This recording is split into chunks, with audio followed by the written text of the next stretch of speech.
Oke, Assalamualaikum warahmatullahi wabarakatuh. Kembali lagi bersama kami, Koja Kito, berkoja sambil bercerita. Oke, dalam kesempatan kali ini, selamat datang kepada Ibu Aprilia Ayu dari Dinas Pendidikan Provinsi Sumatera Selatan, yang dalam hal ini akan menjadi kita narasumber pada podcast kita Koja Kito, berkoja sambil bercerita. Selamat datang Ibu Ayu. Ya, selamat datang. Saya juga kayaknya baru pertama kali kesini. Oke. Saya juga ini kali pertama juga bisa berjumpa dengan Ibu. Kita dalam podcast Koja Kito pada sore yang sangat bersahabat cuaca pada hari ini, tentunya Ibu Ayu. Jadi insya Allah dalam podcast ini kita bersama dengan narasumber atau dari Dinas Pendidikan Provinsi Sumatera Selatan. Dalam hal ini akan banyak sekali sharing pertanyaan dan masukan yang akan kita dapatkan dari Ibu Ayu selaku dari Dinas Pendidikan Provinsi Sumatera Selatan. Boleh dari Ibu Ayu, apa kabar sebelumnya Ibu Ayu? Iya, kabar baik, alhamdulillah. Salam kenal buat Pak Rizky.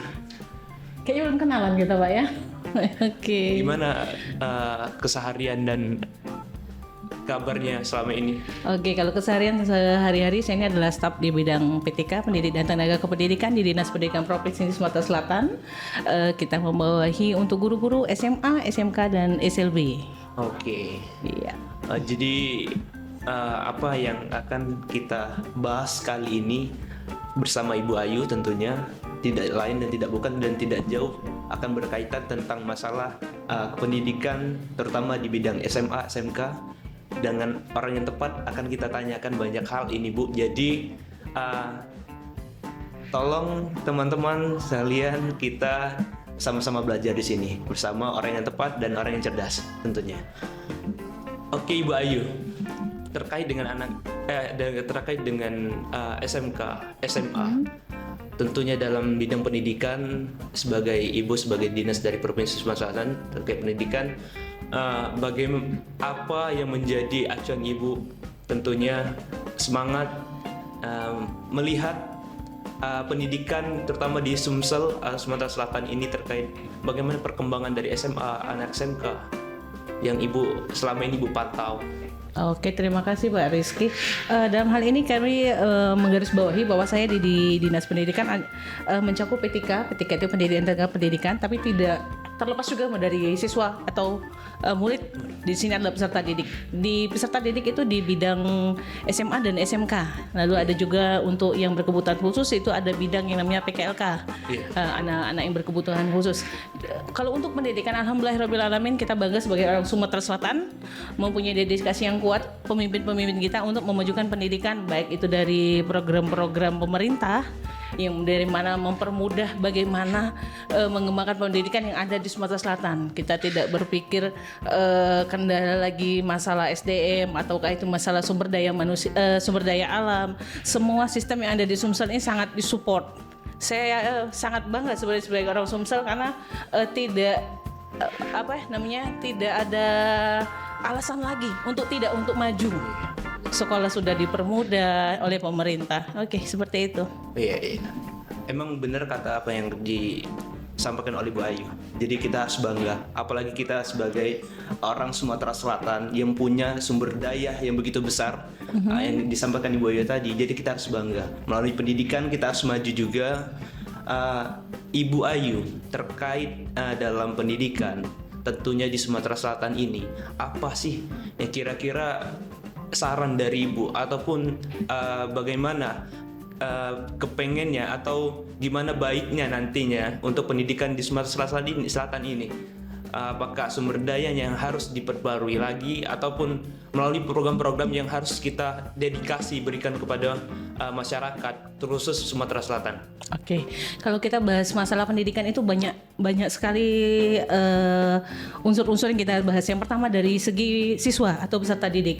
Peserta didik sekarang sudah banyak sekali ada bantuan beasiswa baik itu dari tingkat SD, SMP, kita membidangi dari SMA atau menengah atas. Lalu juga ada kuliah gratis yang dibantu oleh pemerintah provinsi.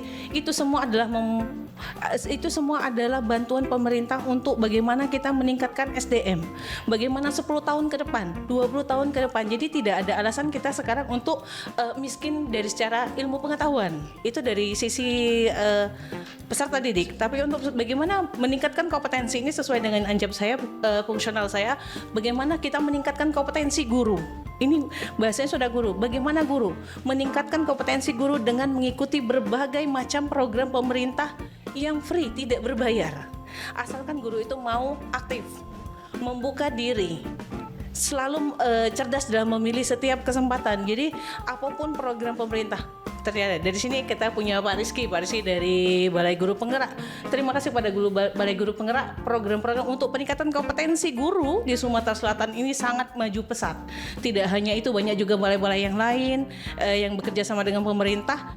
Gunanya untuk apa? Mensertifikasi guru bukan hanya selembar kertas, tetapi adalah meningkatkan kompetensi guru untuk mengabdikan kepada anak-anak didik. Itu yang paling penting menurut saya. Oke. Yep. Sangat baik, Ibu Ayu. Tadi pembahasan kita masalah potensi. Potensi yang harus kita miliki, pengembangan baik itu dari siswa yang disampaikan Ibu Ayu, dan yang kedua adalah dari guru. Terdapat ada dua instrumen, mahasiswa dan guru di sini. Apa yang menjadi kendala terbesar di antara keduanya, Ibu? Menurut Ibu, selaku sepengalaman Ibu maupun dari segi selama ini Ibu turun nih di masyarakat, kalangan siswa dan guru, apa yang menjadi tantangan antara keduanya? Iya, kita sering turun ke beberapa kabupaten, memang tidak pernah memungkiri bagaimana kalau dari segi siswa mungkin salah satunya adalah banyak program pemerintah itu mendirikan, contoh SMK, ada yang satu kecamatan satu SMK, atau dalam satu kecamatan beberapa SMA, itu sudah memudahkan.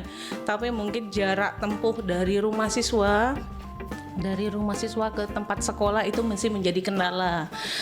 Daerah yang berbukit dan mungkin harus melewati beberapa sungai itu juga masih menjadi kendala. Lalu kemajuan teknologi, kita tidak bisa menutup mata bahwa di semua dari Sumsel itu memang masih ada kendala, misalnya sinyal karena daerah perbukitan. Kita kembali ke masa lalu, waktu kita belajar masih menggunakan ponsel. Iya, pada saat Covid itu guru itu sangat luar biasa bagaimana caranya masih tetap bisa mengajar. Ada yang bisa menggunakan gawai, ada yang memang mengantar soal ke sekolah. Nah, seluruh itu bukan yang dirasakan oleh kami, tapi gurulah yang bekerja keras bagaimana pendidikan untuk tetap maju di Sumsel ini apapun kondisi dunia pada saat ini. Itu. Oke, baik.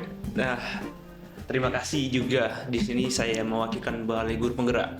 Dalam halnya kita sama-sama di sini dari pemerintahan, khusus kami yang terkait dalam pemerintahan, Balai Guru Penggerak, dinas terkait, dinas kota dan dinas provinsi. Kami sangat mensupport tentunya, Ibu ya. Kita sama-sama mensupport bagaimana pendidikan terkhusus di Sumatera Selatan ini harus maju dengan keterseimbangan yang ada. Baik itu sumber daya yang kita hasilkan, baik itu potensi yang kita miliki. Jadi kita sebagai penyedia, baik pun pengelola dari pemerintahan, ingin sekali bagaimana membangun masyarakat. Tentunya Ibu Ayu, benar apa yang disampaikan, itu harus memiliki potensi dan keseimbangan antar keduanya. Iya. Ya. Ibu Ayu, saya punya pertanyaan yang menurut saya ini harus saya tanyakan terkait dengan pendidikan lagi ini. Yep. Yeah. Saya apa yang kira-kira harus seorang guru ini balik lagi ke guru. Masalah guru. Apakah guru menjadi penopang selama ini? Itu banyak di Sumatera Selatan terkhusus yang dari guru ini masih terdapat kekurangan, baik itu atau ada oknum guru yang semestinya tupoksinya harus berjalan tapi tidak dengan sesuai tupoksinya. apakah masih ada selama ini ditemukan? Mungkin itu, Bu Ayu. Oh, mungkin saya perjelas. Mungkin maksudnya adalah ada guru tetapi tidak menjalankan tugas sebagaimana mestinya tupoksinya berjalan ya. Oke. Saya rasa tidak ada lagi guru yang seperti itu, tapi malah sekarang saya angkat topi, guru-guru malah banyak sekali beban kerjanya itu luar biasa, tidak hanya mengajar dalam artian secara kognitif yaitu adalah knowledge-nya bagaimana, tetapi juga dia membimbing karakter siswa. Sekarang tidak hanya karakter siswa lagi, malah guru dituntut untuk menjadi kreatif. Kenapa saya bilang kreatif? P5 itu benar-benar guru berpacu materi yang seperti ini akan dibawakan seperti apa? Seperti kegiatan kita pada saat ini untuk kegiatan BGP yaitu untuk PJOK. Suatu kesempatan yang sangat langkah menurut saya guru PJOK untuk diajak pelatihan selama 9 hari, lalu disamakan persepsi, disajikan dengan berbagai macam masalah di lapangan. Lalu ada tadi saya lihat ada peserta itu yang dia seolah-olah menjadi seorang siswa. Dia tidak bisa akan memperagakan itu apabila dia tidak bertemu secara langsung. Dia tidak bisa menjadi sebuah drama. Tetapi itulah hal-hal yang dihadapi guru. Tapi bagaimana Bapak bilang tidak sesuai dengan tupoksinya, guru itu sudah luar biasa sekarang. Sudah serba bisa. Kalau menurut saya sudah di luar tupoksi malah mereka bekerja. Makanya bersyukur sekali guru-guru di Sumatera Selatan tepatnya yang dibutuhkanlah semakin banyak pelatihan, semakin banyak program yang bertujuan untuk meningkatkan kompetensi guru-guru di Sumsel. Oke. Sangat baik. Jadi beberapa poin yang harus kita tangkap di sini, Bu ya. Bahwasanya pendidikan melalui dari pelatihan, pengembangan yang ada dalam instansi pemerintahan menyediakan bagaimana program pelatihan untuk guru-guru, untuk siswa, untuk sekolah, itu adalah hal yang harus dimanfaatkan dengan benar oleh sumber daya guru, baik siswa dan pihak sekolah, yang akan nantinya gunanya adalah kebermanfaatan untuk sumber daya yang ada di sekolah dalam pendidikan ini. Mungkin Ibu ada pesan dan kesan yang ingin Ibu sampaikan kepada guru-guru terkhusus di Sumatera Selatan ini, bagaimana untuk guru-guru ini untuk terus bersemangat dalam mengajar, memajukan dunia Tutpuri Handayani ini? Ya, kalau menurut saya guru adalah profesi yang paling mulia karena tidak hanya mencari rezeki, tapi dia menebar banyak sekali amal ibadah sampai mungkin ke liang lahat. Ketika ilmu itu berguna untuk orang lain, tidak usah dipertanyakan lagi. Profesi yang paling mulia adalah guru. Bersyukurlah kalau kita ditakdirkan menjadi guru, lakukan yang terbaik. Insya Allah semua akan berbalik kepada kita, apapun itu di masa akan datang, hikmahnya akan didapatkan oleh guru. Mungkin itu saja untuk saya. Baik, mungkin itu dari podcast kami pada sore hari ini. Koja Kito, berkoja bersama Kito. Oke, beberapa poin tadi dan kita dapatkan dari narasumber yang hebat tentunya Ibu Aprilia Ayu dari Dinas Pendidikan Provinsi Sumatera Selatan. Mungkin ada beberapa pesan juga yang ingin saya sampaikan kepada guru-guru terkait bagaimana kami juga selalu bersemangat